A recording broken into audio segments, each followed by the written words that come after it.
1924 সালে German psychology doctor Hans Berger প্রথম encephalograph যন্ত্র আবিষ্কার করার মধ্য দিয়ে ব্রেন ওয়েভ পরিমাপ করতে সক্ষম হলেন, এবং বিজ্ঞানীরা বলছেন এখন যে প্রতিনিয়ত আমাদের ব্রেন থেকে 25 থেকে 30 ওয়াটের বিদ্যুৎ তৈরি হয়, যা দিয়ে এরকম একটা বাতি আপনি জ্বালাতে পারবেন, ঘর আলোকিত হয়ে যাবে আপনার ব্রেন দিয়ে।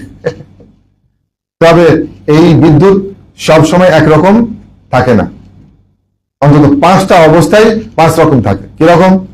এই যে আপনারা আমার কথা শুনছেন, মনোযোগ দিয়ে শুনছেন, ধীরস্থির ভাবে শুনছেন, চোখ খোলা রেখে শুনছেন, আপনার ব্রেন ফ্রিকোয়েন্সি যদি এখন মাপা হয় পাওয়া যাবে 14 থেকে 26 সাইকেল পার সেকেন্ড, স্বাভাবিক সক্রিয় অবস্থা।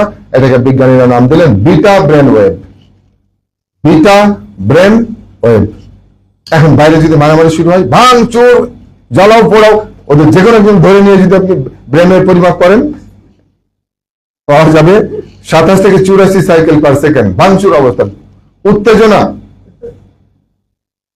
আর আমাদের প্রত্যেকের প্রতিদিন কিছু একটা সময় আসে যে সময়টা আমরা খুব দারুণ ফিল করি। এই দারুণ ফিলটা কখন? যখন আপনি খুব প্রশান্ত থাকেন, রিল্যাক্স থাকেন, অন্যরকম একটা। হঠাৎ কখন আসবে আপনি বলতে পারবেন না, কতক্ষণ থাকবে সেটাও আপনি জানেন না। ওই সময়টাই যদি আপনার ব্রেনের পরিমাপ করা হয় পাওয়া যাবে 8 থেকে 13 সাইকেল পার সেকেন্ড, প্রশান্তি, আলফা ব্রেন ওয়েভ। আর কেউ যখন তন্দ্রায় ঝিমাইতে থাকে তখন 4 থেকে 7 সাইকেল পার সেকেন্ড, আর এটা থিটা ব্রেন ওয়েভ। আর ডেল্টা মানে গভীর নিদ্রা, ঘুম, 0.5 থেকে 3 সাইকেল পার সেকেন্ড, গভীর নিদ্রা। বিজ্ঞানীরা অবাক বিষয় দেখেন, যারা ধ্যান করে, মোরাকাবা করে, মেডিটেশন করে, সবার মাথা পরীক্ষা করে দেখেন যে কিচ্ছু না, তারা আসলে নানান টেকনিকে ব্রেনটাকে আলফায় নিয়ে যায়, এবং কখনো কখনো theta, alpha theta, this is meditation, nothing else. এবং 2003 পর্যন্ত শত শত গবেষণার উপর বেস করে বিজ্ঞানীরা একটা কভার স্টোরি করলেন টাইম ম্যাগাজিনে, দ্য সায়েন্স অফ মেডিটেশন। তারা একদম, টাইম ম্যাগাজিন কিন্তু পুরোহিতদের ম্যাগাজিন না, এটা কিন্তু ঠাকুরদের ম্যাগাজিন না, মৌলবীদের ম্যাগাজিন না, এটা হচ্ছে বস্তুবাদীদের ম্যাগাজিন।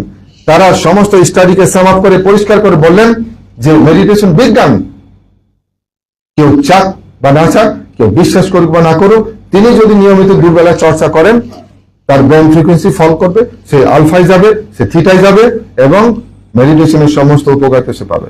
মেডিটেশনের প্রথম উপকারিতা কি? প্রথম উপকারিতা, আমরা অধিকাংশ সময় অস্থির থাকি।